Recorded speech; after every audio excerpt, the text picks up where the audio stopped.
Olá, seja muito bem-vindo a mais um episódio do podcast aqui da UVESC. No Conecta UVESC, você fica sabendo de todos os assuntos que um cidadão catarinense precisa saber. Você que é vereador, você que é servidor de Câmara de Vereadores, ou você que é interessado nos assuntos mais importantes aqui do estado de Santa Catarina. Agora nós vamos falar sobre algo muito interessante que o nosso estado é protagonista, poderia-se dizer assim, no país. Vamos falar sobre inovação, vamos falar sobre a política de inovação de Santa Catarina. Para isso, meus convidados aqui são o vereador Diego Bairros. Diego Bairros, vereador em Joaçaba, seja muito bem-vindo. Muito obrigado, nós estávamos num debate bastante importante agora, quero cumprimentar o secretário que tem feito um trabalho, o governo tem feito um trabalho importante de destravar uma série de situações, então para nós, enquanto catarinenses, enquanto legisladores lá na ponta, é extremamente importante. Então, é uma satisfação estar participando desse podcast para tratar desse assunto tão importante para todo o nosso estado. Obrigada. E também temos a alegria de contar aqui com a presença do secretário estadual de Ciência, Tecnologia e Inovação, o senhor Edgar Ussui. É isso? É isso, Edgar Ussui, isso mesmo. Bom, para mim também é um grande prazer a gente estar aqui conversando, né? Como o vereador Diego falou, a gente teve agora um painel bem legal, conversando bastante coisa. Eu faço muito esforço de descomplicar o tema de ciência, tecnologia e inovação para quem está na ponta, né? E aí eu tenho o orgulho, tenho a felicidade de estar nesse momento aqui com vocês, porque os vereadores são as nossas vozes na ponta, né? E os nossos ouvidos, né, Diego? Então, assim, a gente conversar, a gente está alinhado, a gente trazer para os vereadores o que a gente está fazendo no governo do estado, o governador Jorginho Melo, quais são as diretrizes, quais são os nossos desafios, é poder levar isso ao cidadão catarinense e também, através dos vereadores, a gente escutar dos catarinenses o que precisa ser feito, porque não adianta eu fazer política pública da minha cabeça, né? Política pública, ela tem que ou resolver o problema de alguém ou criar um espaço de desenvolvimento para as pessoas, para as empresas e para os municípios. Muito bem. E Santa Catarina é mesmo uma referência no país em inovação? Sim. Hoje nós somos o segundo estado mais inovador do país, só que a gente só pede para São Paulo.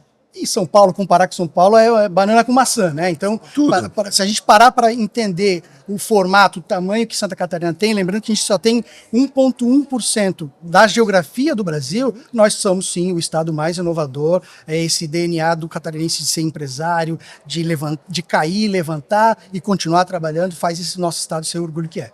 Muito bem. E, secretário, nos conte um pouco sobre a política estadual de inovação. Como que as coisas estão acontecendo dentro do nosso estado? Bom, a gente tem uma característica bem específica, que a secretaria foi criada no primeiro ano do governo Jorginho Melo. Então, o governador teve essa inovação, né, na gestão pública, criando uma secretaria que pudesse centralizar a ciência, a tecnologia e a inovação. Então a gente ainda tem um processo grande de maturação, de conexão e até de uma criação de cultura dentro do próprio governo, de que hoje tem um órgão central que está pensando em ciência, tecnologia e inovação e essa conexão com os municípios. Então nós temos um trabalho muito grande a ser feito, já temos série de programas, a gente pode falar um pouquinho de cada um deles, mas a gente está preocupado realmente em os programas que estão sendo feitos serem customizados e caracterizados para as características das regiões. Certo. E um trabalho de olhar para dentro do governo do estado para melhorar o nosso processo, desburocratização, fazer a digitalização de processo para que a máquina pública seja um pouco mais veloz e a gente consiga atender o catarinense. Muito bem. E para isso estão sendo criados ou já existem os parques tecnológicos? A gente tem 24, a gente chama de centros de inovação, que não deixa de ser um parque tecnológico. Né, o estado de Santa Catarina tem 24 centros de inovação e a ACAT, né, a Associação Catarinense de Tecnologia, tem 8 polos de tecnologia que são os polos de empresa. O que a gente tem hoje? No governo do estado a gente tem um programa chamado Rede de Centros. Os centros de inovação são da comunidade, são dos catarinenses, não é do governo nem da prefeitura, é de todo mundo. Os centros que estão conectados no nosso programa, a gente ajuda a desenvolver, a gente troca ideia, a gente cria política pública para aquela região, a gente tenta entender o que aquela região onde está o centro precisa. E uma provocação, na verdade, foi uma meta que o governador nos deu no começo do mandato, é que quando a gente chegou, tinham 15 centros de inovação. Ele disse, no mínimo 21, porque as 21 associações de municípios têm que ter ou um centro, ou um polo, ou um ambiente de inovação, tem que startar essa inovação, o ecossistema lá na ponta. Hoje a gente tem 24, porque no desenho anterior já tinha alguns que estavam na mesma, 2 que estavam na mesma região. Então chegou a 24 e hoje as 21 regiões têm uma representação dessa conexão entre o Estado, a academia, o setor privado e o município na ponta. Certo. Vou te pedir, então, um exemplo de como é que se faz essa união dos setores, da faculdade com os estudantes, com a inovação de fato, com o Estado. Como é que isso se dá dentro dos parques ou dos centros de inovação? Bom, primeiro que para estruturar já tem que ter a parceria. Prefeitura, governo do Estado, as universidades e as empresas, para que a gente possa entender para que serve. E aí eu estava explicando anteriormente ali, no nosso bate-papo, que foi bem legal, junto com a Betina, que é vice-presidente de inovação da CAT. O mundo de tecnologia tem um jeito de ajudar as pequenas empresas diferente da indústria, do comércio, do serviço. Eles têm uma metodologia que eles pegam as pessoas pela mão. Então, assim, eu tenho um empresário, eu tenho um aluno ou alguém da academia que eu tenho uma ideia, um cheiro de algo que pode ser inovador, que vai conectar com a economia do município, que vai ajudar a criar uma empresa nova. Eles pegam e eles chamam de pré-ideação, e aí eles começam a maturar aquilo junto, com metodologia, fazendo perguntas. Isso vai virar uma ideação, depois vai virar uma pré-incubação, depois vai virar uma incubação. É um caminho que ajuda aquela ideia a virar uma empresa eficaz e que pode ser conectada com o que o município precisa. Então, o ambiente do ecossistema também serve para isso. Capacitação, treinamento, troca de ideias, as pequenas empresas desenvolvendo coisas para as médias desenvolvendo coisas para as grandes e criando esse ecossistema. Então, esse é o modelo que a gente entende. O governo do Estado apoiando, o governo do Estado, o objetivo é sempre ajudar a maturar, ajudar a pensar, dar suporte, mas quem é o protagonista mesmo é o catarinense lá na ponta, é o município, são os vereadores e prefeitos. Muito bem. Diego, como você vê esse processo de inovação lá no teu município de Joaçaba? Olha, eu conversava antes com o Edgar e a Betina e a gente tentou trazer a discussão principalmente para os municípios de menor porte. Quando a gente vê os municípios que arrecadam mais com o setor de tecnologia no nosso estado, todos eles são do nosso litoral, né? E a gente sabe, o secretário nos bem explicou que isso tem mudado um pouco. Por quê? Porque as cidades do nosso interior têm uma qualidade de vida e principalmente uma segurança que tem atraído algumas empresas e pessoas para residirem no nosso interior e trabalhar com tecnologia lá. Porque várias áreas da tecnologia, elas não precisam ter um espaço específico, né? Eu posso trabalhar, principalmente pós-pandemia, a cultura do home office, do trabalhar em casa, vem se aperfeiçoando. Então, a discussão que eu gosto de trazer, representando principalmente os municípios menores, é como os municípios menores podem acessar esses processos, como as prefeituras menores podem fazer com que se desenvolva a tecnologia lá. E uma frase que o secretário diz é extremamente importante. Ninguém está falando aqui que lá em Lacerdópolis, que é no meio oeste, precisa ter um carro voador. Sim. Não é isso. Sim. A tecnologia e a inovação, ela precisa acontecer desde um processo que é burocratizado dentro da prefeitura. A gente encontra uma solução para transformar isso em algo mais fácil, passando pela vida do cidadão lá na sua casa, um aplicativo que conecte ele à prefeitura de todas as formas. Joaçaba, especificamente, que é o município onde eu resido, estou no 3º mandato lá, nós temos o polo de inovação.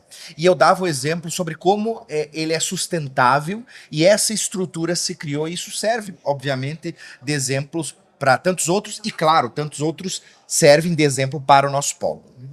É uma estrutura pública, é uma estrutura que é comandada por uma associação, que os municípios da região têm um convênio de repasse mensal de recursos, porque a estrutura é pessoal, sim. Você precisa manter aquela estrutura. E ainda eles têm a iniciativa de algumas grandes empresas de tecnologia estarem instaladas no nosso polo, pagando aluguel e ajudando na manutenção. E como o secretário disse, isso não é à toa. A Sancom, que é uma grande empresa de Joaçaba, que está instalada no polo, pegando praticamente todo um andar, ela está de olho nos adolescentes e nos jovens que vão se formando.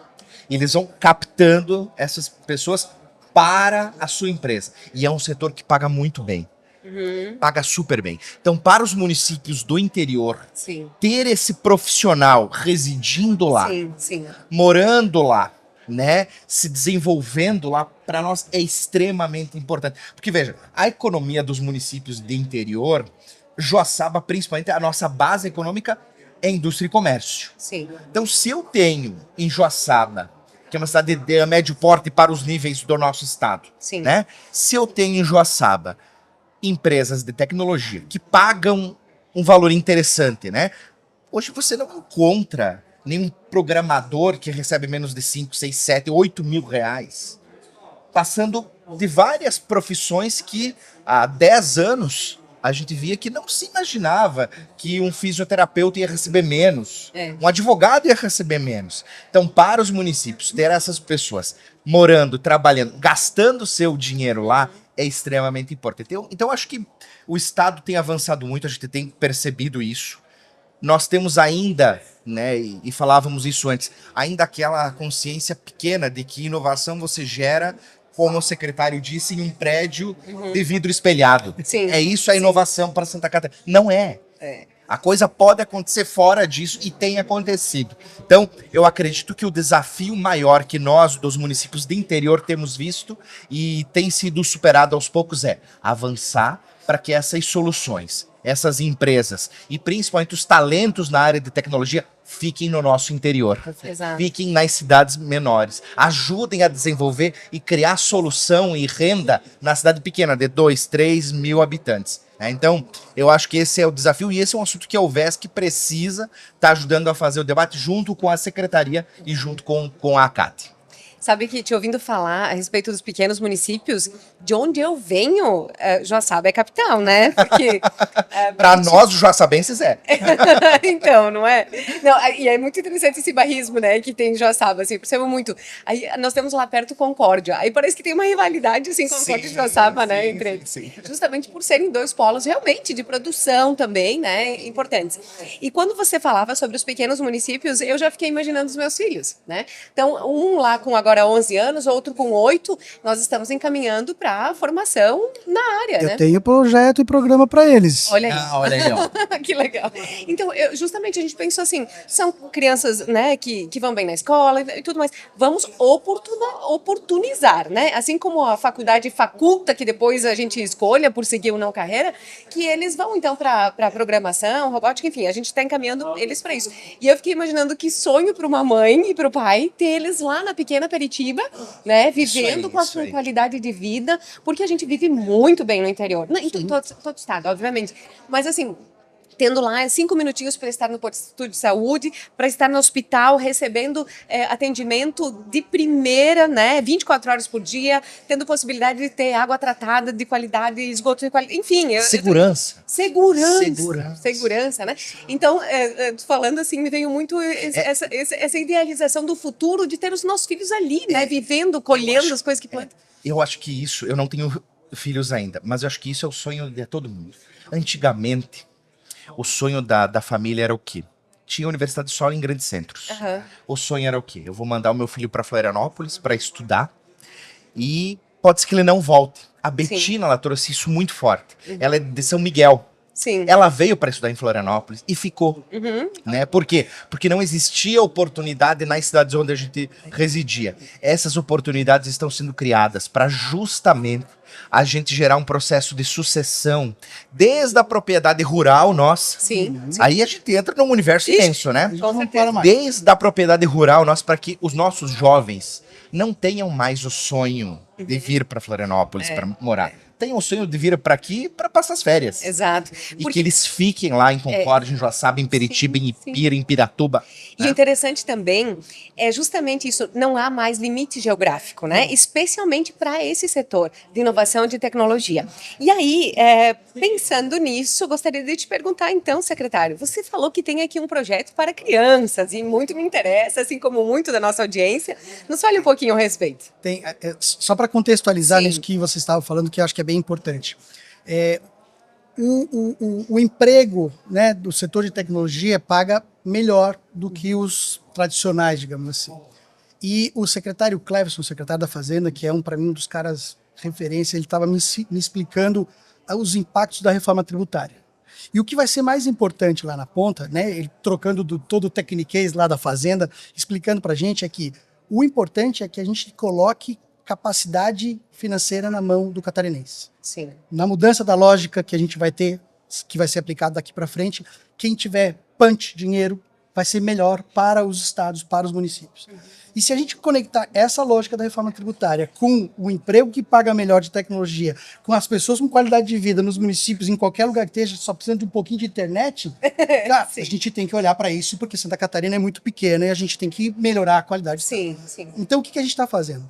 Falando do programa para os menores, a gente tem essa necessidade de criar mão de obra e de estimular o catarinense a ir para o mundo de tecnologia, por tudo isso que eu falei. Então, a gente tem um programa que chama SC Games.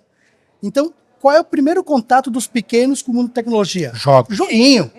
E eu não quero que ele seja um consumidor de jogo. Sim, sim. Eu quero que ele entenda que ele também pode fazer o seu joguinho. Então, Desenvolvedor. Desenvolvedor. E aí tem todo um modelo lúdico, né, de trazer os pequenos a partir dos 9 anos ali. E a gente já tem várias rodadas desse programa, um programa relativamente antigo, só que ele estava um pouquinho apagado no governo. Quando o governador chegou, que a gente encontrou que tinha um potencial ali, a gente está aumentando e potencializando o SC Games. E a gente tem coisas muito legais entregues lá. Já tem joguinho feito pelos meninos, pelas meninas lá, do Boi de Mamão, aqui da Grande Florianópolis, do Cruz e Souza, que tem toda uma história. Eles estão fazendo joguinhos sobre a cultura de Santa Catarina. E como esse é um programa que já roda faz tempo, já teve meninos e meninas que saíram, foram para o mercado privado, hoje são grandes empresários do mundo de games, estão vendendo para o mundo inteiro e estão ganhando muito dinheiro. E se divertindo porque amam fazer aquilo. Exatamente, exatamente. E tem 2 dados que são interessantes do mundo de games. A média dos consumidores, 26 a 37. E sabe qual é a maioria? A média. As mulheres. Olha só. Uma pesquisa feita pela Associação Nacional de Games trouxe esses dados e eu fiquei bastante impressionado, até porque a gente está estudando isso para desenhar os próximos passos do SC Games, customizado para quem mais está afim. E também a gente está pensando, vou dar um spoilerzinho aqui, nós estamos começando a pensar uma forma de trazer a melhor idade para os games. Sim, sim. Porque cada vez mais estaremos nessa... Hoje estamos aqui, amanhã, se Deus quiser, estaremos aqui falando sobre isso. Tomara que sim. Né? Tomara que sim. Por favor, tirem os idosos do Facebook e joguem jogos que idosos no Facebook. A gente desenhar games que sejam para eles, até para ajudar a manter o raciocínio, a cognição, né? Isso é super importante. Então a gente está pensando em algo bastante inovador para a gente trazer aí para os próximos passos. Não é uma coisa rápida, mas a gente está desenhando isso para frente. Secretário, como que faz para acessar o SC Games? O que ele é? No site da SCTI, a gente tem todos os programas. SCTI. Pode ser scgames.scti.sc.gov.br. Mas se eu procurar SC Games, já vai encontrar. Vai encontrar. Legal. Lá tem o SC Games, tem o SC Fácil, que é um aplicativo que tem mais de 500 serviços do governo do estado digitalizados. Legal. Desde a segunda via da conta de água e luz, uma nota que eu preciso pegar, a nota fiscal de segunda via, eu preciso ver o monitoramento das notas do pequeno do colégio. Tem 500 serviços no SC Fácil, baixa em qualquer, encontra no site da SCTI. A gente tem o SC Tech, que é a carreira de levar conhecimento para o catarinense. 3 trilhas, subsidiado pelo governo do estado, parceria com a CAT, com a FAPESC e executado pelo Senai. Para quem quer iniciar o mundo de desenvolvedor, eu não sei nada, mas eu quero começar. Pega pela mão e faz a trilha. Aí eu já sou desenvolvedor e quero melhorar IA para Dev. Então, trazendo a inteligência artificial para o meu desenvolvimento, para acelerar o meu negócio, qualificar. E tem a terceira trilha, que é o IA para todos, que não é para quem quer programar, é quem quer entender como que a inteligência artificial impacta no dia a dia, na produtividade, na empresa, na dona de casa, no caminhoneiro, no agricultor, em qualquer pessoa, para não ficar analfabeto de inteligência artificial. Sim. Então, ele está lá no site, tem o SC Tech, tem o SC Games, tem o SC Fácil, tem uma série de programas que a gente está desenhando. O governador nos estimula muito, pressiona muito para que a gente consiga diminuir essa distância entre a ação do poder público e o ecossistema de tecnologia e inovação catarinense que está voando, né? Sim. E agora pensando nos vereadores, né? Os nossos legisladores, o que é que os vereadores lá nas suas câmaras podem fazer para que a inovação chegue realmente ali na ponta, para que o cidadão tenha mesmo acesso? Ó, existe uma série de ações que a gente pode coordenar, mas uma das que a gente acha que é bem importante é que os legisladores municipais entendam que se as leis do município são propícias para o empreendedorismo, para a inovação, para dar segurança jurídica para uma empresa chegar, para fazer um investimento. Até porque a gente pode estimular como governo do estado, mas se ele tiver insegurança jurídica numa legislação municipal, o empresário, o investidor fica meio preocupado. Então, lei de 5G, para que a gente possa ter IoT desenvolvido, lei de desburocratização, lei de empreendedorismo, uma série de dispositivos que podem ser pensados para que a gente possa deixar Santa Catarina mais inteligente, mais smart, mais conectada, mais inovadora. Muito bem, obrigada. E aí, Diego? Eu tive 2 oportunidades de ser presidente da Câmara já, em Joaçaba. 21 e ano passado. Nós aprovamos uma legislação, como o secretário trouxe. Em Joaçaba hoje tem programas específicos de apadrinhamento, né? As empresas elas têm a possibilidade de fazer a dedução da sua carga tributária municipal e apadrinhar projetos inovadores. Uma parte do IPTU nosso vai somente... as pessoas cadastram os projetos para captar recurso. Então, nós criamos hoje, temos um ambiente hoje que facilita muito a instalação, a criação, a incubação e o desenvolvimento dessas empresas. Então, eu acredito que, claro, são processos de renúncia fiscal que tem que partir do Poder Executivo. Mas o vereador, além de ajudar o prefeito a pensar nesse tipo de política pública, principalmente fiscal, que vai ajudar o setor de tecnologia, o vereador também pode, dentro da sua Câmara, né, adotar procedimentos. Digitalização de processo. A Câmara de Joaçaba hoje não tem mais nem papel. 0. Parece básico, parece, mas até ontem eram pilhas. Né? E a gente teve que brigar com funcionários para dizer, olha, você não precisa mais imprimir isso aqui, amigo. A gente tem um processo de digitalização, Câmara Digital, é tudo digitalizado. Desde a votação em painel até o parecer, tudo é digitalizado. Vereador, Então, deixa eu te falar, eu sou servidora de Câmara, sou contadora e é difícil mesmo, difícil. né? A gente consegue... Então, às vezes eu fico pensando assim... quase tem que abrir um processo administrativo. Não é? Não é possível. A pessoa não é... Então, eu acho que há costumes e com jeito a gente vai criando um ambiente que é propício para que as pessoas se adaptem. Então, dentro do processo legislativo, é possível, sim, você inovar. A gente criou já sabe, a Escola do Legislativo, que tem investido nisso agora. Mas eu acho que o mais importante é o vereador ajudar a administração, o Poder Executivo, a criar política pública de incentivo fiscal, principalmente, para essa atração. Né? Desde o desenvolvimento daquela pequena empresa que tem aquela ideia da pessoa que é sozinha lá, que chega para ela ter um incentivo financeiro, inclusive, para desenvolver a sua ideia, até a possibilidade de atração de empresas que venham de fora para se instalar ali, arrecadar ali, né? E gerar emprego e renda ali. Então, é uma infinidade, acho que a UVESC tem muito a contribuir em relação a isso. Sem dúvida, inclusive com a pesquisa, né? Acredito que vai aparecer a questão da inovação ali na pesquisa. Secretário, em off eu vou te contar a respeito da pesquisa que está sendo... Segredo nosso. Desliguem as câmeras. Justamente porque essa pesquisa também vai trazer as realidades, né, dos vereadores ali das suas regiões, do que se precisa. E acredito que esse tema vai cair com certeza aí nas respostas. Eu com certeza quero acesso. Isso aí, teremos. E justamente por isso, a ideia dessa pesquisa é espalhar, né, esses resultados para que depois sejam feito um observatório mesmo de acompanhamento, tanto para os candidatos agora que estarão no pleito, como também o governador eleito, como também o presidente eleito, né, e os deputados, justamente pensando é como se fosse um GPS. Aí você vai chegar lá no mapinha. Eu não vou conseguir deixar de falar. Até julho do ano passado eu era secretário do Planejamento e também foi uma secretaria que o governador recriou, né? A gente não tinha uma secretaria focada nisso. Um programa que a gente desenvolveu lá, a gente começou lá e ele acho que deve estar sendo entregue já em breve, já está bem maduro. Ele também tem essa vocação. Então a ideia de a gente juntar essas análises, estudos é super importante. O nome do programa chama Avança SC. Né? Qual era o objetivo? O governador sempre pede para a gente olhar as 21 regiões, né, dos municípios. Só que a gente não tem como olhar a região sem ter uma metodologia para poder uma olhar com a outra. Então a gente pegou 3 pilares. pegou indicadores que são indicadores consolidados para poder comparar uma coisa com a outra e pegou 3 pilares principais: a complexidade econômica, o IDH e a densidade demográfica, olhando cada uma das regiões.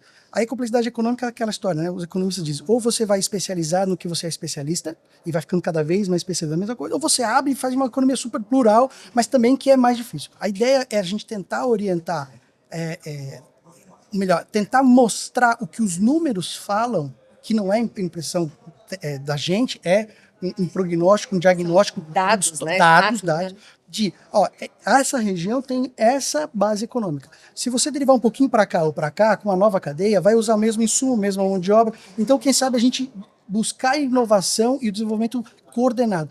O objetivo também é entregar isso para os prefeitos e vereadores, para também conectar esse olhar, uma base técnica, olhando do para trás. Não é nada de inovação, de percepção de cada um. É o que o número fala, o que o dado apresenta. Então o governo do estado deve apresentar, logo a Secretaria do Planejamento vai entregar isso aí, para a gente conectar e aí os prefeitos fazerem um trabalho bem legal, os vereadores bem legal lá na ponta. Isso. Essa é a ideia, né? Conectar as instituições, os governos, o estadual com o federal, com o municipal, os legislativos com os executivos, justamente para que lá na ponta o cidadão seja ainda melhor atendido, que é tão bom viver em Santa Catarina, né? Somos mesmo privilegiados em poder estar aqui. Privilegiada me sinto também por ter essa conversa com vocês, né? Que tão bem compreendem desse tema. Confesso que eu engatinho nele, né? Mas me interesso muito. Imagino que, assim como muitos dos que estão nos assistindo. Obrigada pela presença aqui conosco. Obrigada mesmo, secretário Edgar. Eu que agradeço a oportunidade, fico sempre à disposição. E aí eu quero fazer um convite, né, fazer uma provocação aos vereadores e ao VESC, que tem esse trabalho tão importante. A gente precisa se unir, a gente precisa pensar Santa Catarina em conjunto, para a gente poder fazer um estado, uma Santa Catarina ainda mais científica, tecnológica e inovadora, porque daí a gente vai deixar um legado para as próximas gerações, os catarinensezinhos que estão vindo por aí, os que vão vir morar aqui, tem um estado ainda melhor que o nosso, respeitando o que os nossos antepassados fizeram, os nossos colonizadores. A nossa régua está alta e é bom, a gente precisa deixar ela mais alta ainda para deixar um futuro melhor para Santa Catarina. Muito obrigada, secretário. Diego. Agradecer a oportunidade e só dar uma sugestão. Respondam os vereadores, respondam o questionário. Sim. Não se constrói ponte em Rio Seco. Então, Santa Catarina precisa saber o que as regiões querem para poder pegar e fazer o que a região quer. Não se faz o que não precisa. Ninguém faz um ginásio onde já tem outro. Então, a gente precisa saber o que as regiões querem para a gente poder chegar com a política pública lá no que de fato precisa. Obrigado pela oportunidade, obrigado ao secretário. Obrigado. Mais uma vez, agradeço pela presença, agradeço também você que esteve conosco assistindo a este podcast e te convido para os próximos episódios aqui nessa página. Assista todos, porque todos eles têm um valor imensurável. Conto com você, hein? Nos vemos no próximo episódio. Até lá!